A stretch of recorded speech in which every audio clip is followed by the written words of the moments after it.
दोस्तों आपके YouTube videos पर सिर्फ 20 से 30 व्यूज ही आ रहे हैं, चैनल ग्रो नहीं कर रहा है और आपने व्यूज बढ़ाने के लिए बहुत सारे YouTube वीडियोज भी देख रखे हैं। लेकिन दोस्तों क्या आपको पता है कि हमें अपने YouTube चैनल पर दो तरह से लैंग्वेज सेटिंग करनी होती है।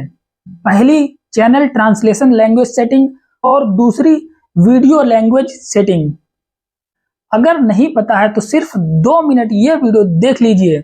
दोनों सेटिंग बहुत ही सावधानी से करनी है जिससे कि कोई गलती ना हो। Number 1, channel translation language setting. इसके लिए दोस्तों आपको गूगल क्रोम पर अपने चैनल के YT स्टूडियो को ओपन कर लेना है। यहां पर कस्टमाइजेशन वाले ऑप्शन पर क्लिक करना है, फिर बेसिक इंफॉर्मेशन पर क्लिक करना है। यहां पर दोस्तों ऐड लैंग्वेज का एक ऑप्शन दिखेगा, इस पर क्लिक करने के बाद कुछ इस तरीके से पेज ओपन हो जाएगा। यहाँ पर जो भी आपकी ओरिजिनल लैंग्वेज है वो चूज करनी है। जैसे मेरी हिंदी है इसलिए मैंने हिंदी चूज की है। उसके बाद डिस्क्रिप्शन भी ओरिजिनल लैंग्वेज में ही लिखना है। अब दूसरी साइड में ट्रांसलेशन लैंग्वेज चूज करनी है। आप अपनी सुविधा अनुसार लैंग्वेज चूज कर सकते हैं।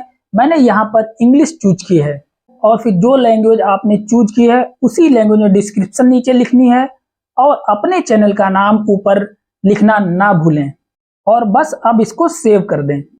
और दोस्तों अब चलते हैं नंबर 2, वीडियो लैंग्वेज सेटिंग पर। इसके लिए दोस्तों आपको अपने गूगल क्रोम के YT स्टूडियो में सबसे नीचे लेफ्ट साइड में एक सेटिंग का ऑप्शन दिखेगा, उस पर क्लिक करना है। फिर एडवांस सेटिंग में वीडियो लैंग्वेज में आपको अपनी लैंग्वेज चूज करनी है, जिस भी लैंग्वेज में आप वीडियो बनाते हैं। मेरे वीडियो हिंदी में होते हैं इसलिए मैंने यहाँ पर हिंदी चूज किया है। अब उसके बाद दोस्तों नीचे टाइटल एंड डिस्क्रिप्शन लैंग्वेज को इंग्लिश में ही रखना है, क्योंकि ज्यादातर लोग अपने टाइटल और डिस्क्रिप्शन इंग्लिश में ही लिखते हैं और डिस्क्रिप्शन में लिखे जाने वाले कीवर्ड्स और टैग्स ज्यादातर इंग्लिश में ही होते हैं। इतना सब करने के बाद दोस्तों अब इसको सिंपली सेव कर देना है।